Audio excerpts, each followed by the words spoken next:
Performance was a company that had a manual process for optical 6-DoF VLT. And so we started doing it, and they loved it because we could actually go out to the field. We could capture their pictures on their dirt mounds, doing their side work. They didn't even know we were there half the time, and we got the same basic data. And I did a lot of work looking at what we were doing with the multi-camera systems versus the versus the manual. And for gross movement patterns, we were getting the same basic data, and it was a lot easier, and they loved it. So when I got the opportunity to go out and kind of do this, the first thing I said was, I'm going to use this way to collect data. It's just way more effective. Now you got to remember, the system that we used to do this back when we first started in '95, the hardware and software it took for us to do it. Now you guys wouldn't have to buy it, but we had to, was still $150,000 worth of stuff, and everyone kind of time shared it because we did video tape and send the tape over. Now it's much less expensive. It's still pretty expensive to do software-wise and all that. But so my first trial when I started thinking about this idea was Greg Norman.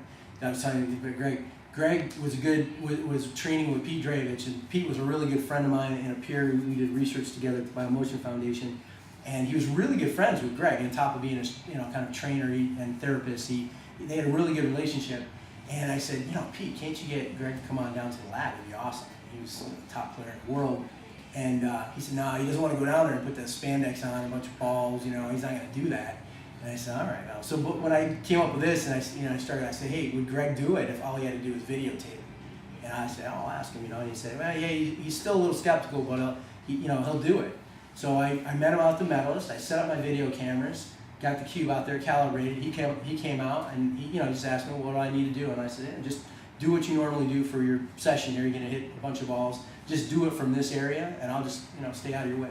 So I just set my cameras running, and I filmed them for like 45 minutes, just hitting ball after ball after ball. And we took the data and we did a bunch of stuff, and he absolutely loved it.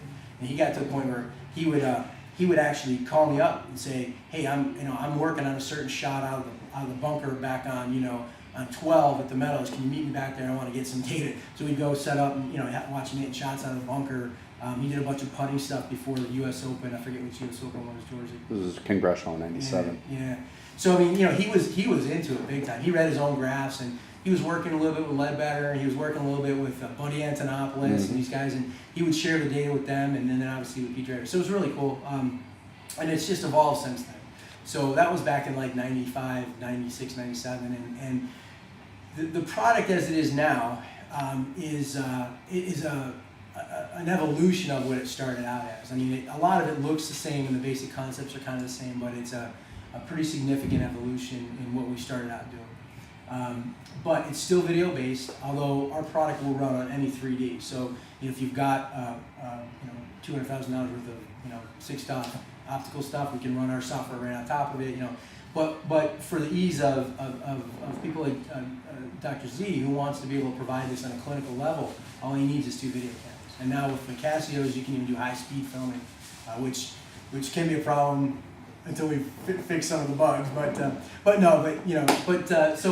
basic premise is that what we do is this box is a calibration cube. So it's essentially an XYZ coordinate system.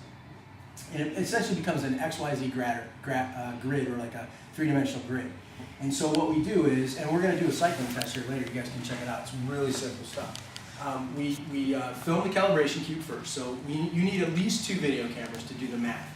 So, when you see those cameras where, like, they're making the Avatar movies or whatever, they're filming these guys making movements and they create, images off of that. They've got these rooms where they've got cameras literally wrapped around, right? They've got sometimes 12, 15 cameras. Well, part of that is because when you're doing really dynamic movement, you're running around, spinning and twisting, the cameras are essentially tracking the balls as they move in space. And so if a ball crosses each other, or I've got, say, an elbow here and I move a certain way, I've got to make sure I've got at least 2 video cameras that can see it, or we can't calibrate it, or we can't digitize. So you need a lot of cameras because of all the movement. With us, what we've done is all you really need is the 2. So we look at maximizing 2 video cameras essentially. So for golf, we know we position 2 cameras in a certain area. We see everything we need to see through a little window of the golf swing. So we can minimize essentially the cost. You don't have to buy 5 video cameras, 6 video cameras, you only need 2. But what we do is we have you film the cube with 2 cameras first. Then we remove the cube from whatever you're going to be doing. Like, we would film it here, then we put the bike in. We don't move the cameras, and we film the person riding the bike. And then from there, we actually use that 3D reference to then digitize the athlete on the bike or whatever they're doing. We create a 6 degree of freedom 3D model of the body and anything else. Like on a bike, we're actually going to look at the crank arms, the body bracket sprockets, and so we look at parts of the bike as well as the human body. Look at how much speed they're creating, how much torque they're creating around